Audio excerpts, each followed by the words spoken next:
స్వస్తిక్ multi speciality hospital Karimnagar లో చికిత్స ఏదైనా అత్యవసర వైద్య సేవలు వెంటనే 24 hours అందరికీ అందుబాటులో వైద్యం. Swastik multi speciality hospital Karimnagar civil hospital opposite.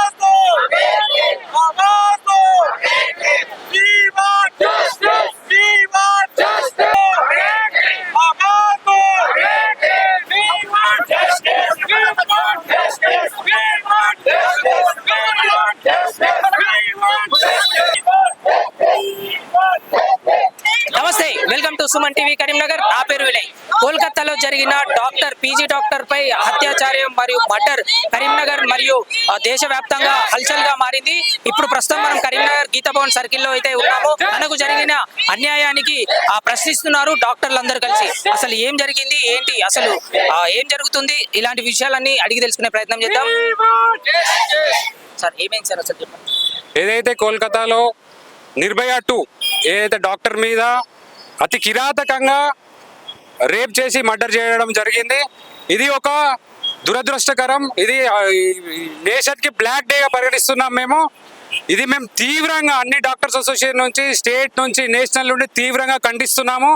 ఇది జరగడం అనేది చాలా హీనమైన చర్య. దీనికి మేము ఈ ప్రొటెస్ట్ చేస్తున్నాము. ఎందుకంటే ఒకటి, విక్టిమ్ నిర్భయ 2కి న్యాయం జరగాలి, న్యాయం జరిగే వరకు పోరాడతాము. ఇంకొకటి, women's safety in work place. Women safety and security అనేది చాలా కరువైపోయింది. ఈ మెడికల్ ఫీల్డ్లో నైట్ డ్యూటీస్ చేసే వాళ్ళంతా డాక్టర్స్, సిస్టర్స్, వాళ్ళకు సేఫ్టీ ఎట్ వర్క్ ప్లేస్ అనేది లేదు. సో మేము ఒక సెంట్రల్ గవర్నమెంట్ కానీ, స్టేట్ గవర్నమెంట్ కానీ మేము చెప్తున్నాం ఏంటంటే, ఉమెన్ సేఫ్టీ లేని చోట మా డాక్టర్స్ కానీ, సిస్టర్స్ కానీ పని చేయరు. ఇప్పటి నుంచి మేము చెప్తున్నాము, మేము హెచ్చరిస్తున్నాం గవర్నమెంట్కి, సెంట్రల్ గవర్నమెంట్ కానీ, లేకపోతే స్టేట్ గవర్నమెంట్ కానీ, ఉమెన్ సేఫ్టీ ప్లేస్లో లేకపోతే మాత్రం మా ఉమెన్స్ డాక్టర్స్ అక్కడ వర్క్ చేయరు. మీరు తగిన మంచి కండిషన్స్ క్రియేట్ చేసి ఉంచితే మాత్రమే వాళ్ళు పనిచేస్తారు. ఇప్పటి నుంచి మా ఉమెన్ డాక్టర్స్ ఇక్కడ కూడా నైట్ డ్యూటీస్ కానీ అట్లాంటివి కానీ చేయరు. ఇది ఏదైతే ఆర్జికర్ మెడికల్ కాలేజ్లో జరిగిన ఇష్యూ అనేది ఇది చాలా దురదృష్టకరం. ఇది మన నేషనల్ వైడ్ బ్లాక్ డేగా పరిగణిస్తున్నాము. ఈ ప్రొటెస్ట్ ఇప్పటితో ఆగదు. ఇది మొత్తం సర్వీసెస్ డౌన్ చేసే వరకు కూడా కంటిన్యూ అవుతుంది. Women safety first priority. Night డ్యూటీస్లో ఎవరికైనా ఏమైనా ఇబ్బందులు కలిగి ఉన్నా, ఏది ఉన్నా కూడా ఎనీ గవర్నమెంట్ హాస్పిటల్స్లో కానీ, ఇక్కడ కాదు కరీంనగర్లో, హైదరాబాద్లో, ఉస్మానియా, గాంధీలో వారికి సేఫ్టీ మెజర్స్ తీసుకొని వారికి ఉమెన్ సేఫ్టీగా చేయాలని మేము కోరుతున్నాము. మేము ఈ క్యాంపెయిన్ చేసేది అండ్ ఈ నిరసన తెలిపేది ఎందుకంటే, ఒకటి, నిర్భయ 2 ఏదైతే కోల్కతా మెడికల్ కాలేజ్ పీజీ విద్యార్థిని మీద అతి కిరాతకంగా రేప్ చేసి మర్డర్ చేయడం జరిగింది. తనకు, ఆ విక్టిమ్ కి న్యాయం జరగాలి. ఇంకొకటి, women safety and security all over the country and all over the Telangana state లో చేయాలని మేము కోరుకొని, ఇది ప్రధానమైన డిమాండ్. ఇది ఇప్పటితో నాగదు, ఇంకా కంటిన్యూ అవుతుంది. అటు మహిళలపై, ఇటు చిన్న పిల్లలపై ఎప్పుడు కూడా ఇలాంటి సంఘటనలు జరుగుతూ ఉన్నాయి. దీనిపైన ప్రభుత్వం స్పందించి వాళ్ళకైతే కఠినంగా శిక్ష పడేలా చేయాలని చెప్పేసి వీళ్ళందరూ నిరసన తెలుపుతా ఉన్నారు. ఒకసారి ఇక్కడ ఉన్న వాళ్ళని అడిగి తెలుసుకుందాం. నమస్తే మేడం, చెప్పండి అసలు జరుగుతున్న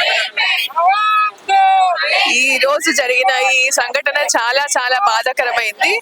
ఇది ఇంత కిరాతకంగా ఇలా వాళ్ళు రేప్ చేసి మర్డర్ చేయడం అనేది ఈ హిస్టరీలోనే ఫస్ట్ టైం అనుకుంటా. నేను చూసాను హైదరాబాద్ లో కూడా అప్పుడు చాలా మంది మ్యాన్ హ్యాండిల్ చేశారు, పీజీస్ ని మ్యాన్ హ్యాండిల్ చేస్తే అప్పటికప్పుడు వాళ్ళు జస్టిస్ చేసి ఒక పోలీస్ స్టేషనే పెట్టారు. అక్కడ పోలీస్ స్టేషనే. అయితే అలాంటిది ప్రతి చోట మనకు కావాలి. అండ్ లేడీ డాక్టర్స్ ఇది వరకు ఎప్పుడు వినలేదు. ఇది first time in the history ఇలాంటి కిరాతకాలు జరుగుతున్నాయి. ఇలాంటి కిరాతకంగా వాళ్ళని చెరిచి మరీ చంపడం అనేది అసలు మా పిల్లల్ని కూడా అసలు ఈ ఫీల్డ్ లోకి పంపొద్దనే నిర్ణయానికి వస్తున్నాం. అంత బాధతో ఉన్నాం మేమంతా. దీన్ని మేము తీవ్రంగా, అంటే అతి తీవ్రంగా ఖండిస్తున్నాం. మాకు న్యాయం జరిగే వరకు ఈ పోరాటం ఆగదు.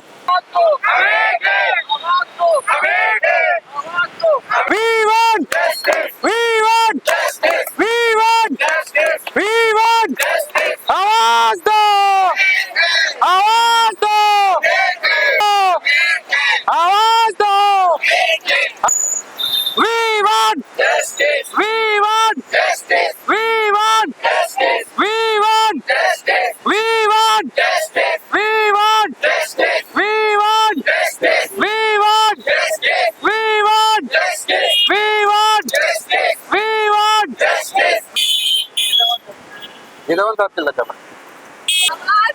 अमेक है अमेक है अमेक है अमेक है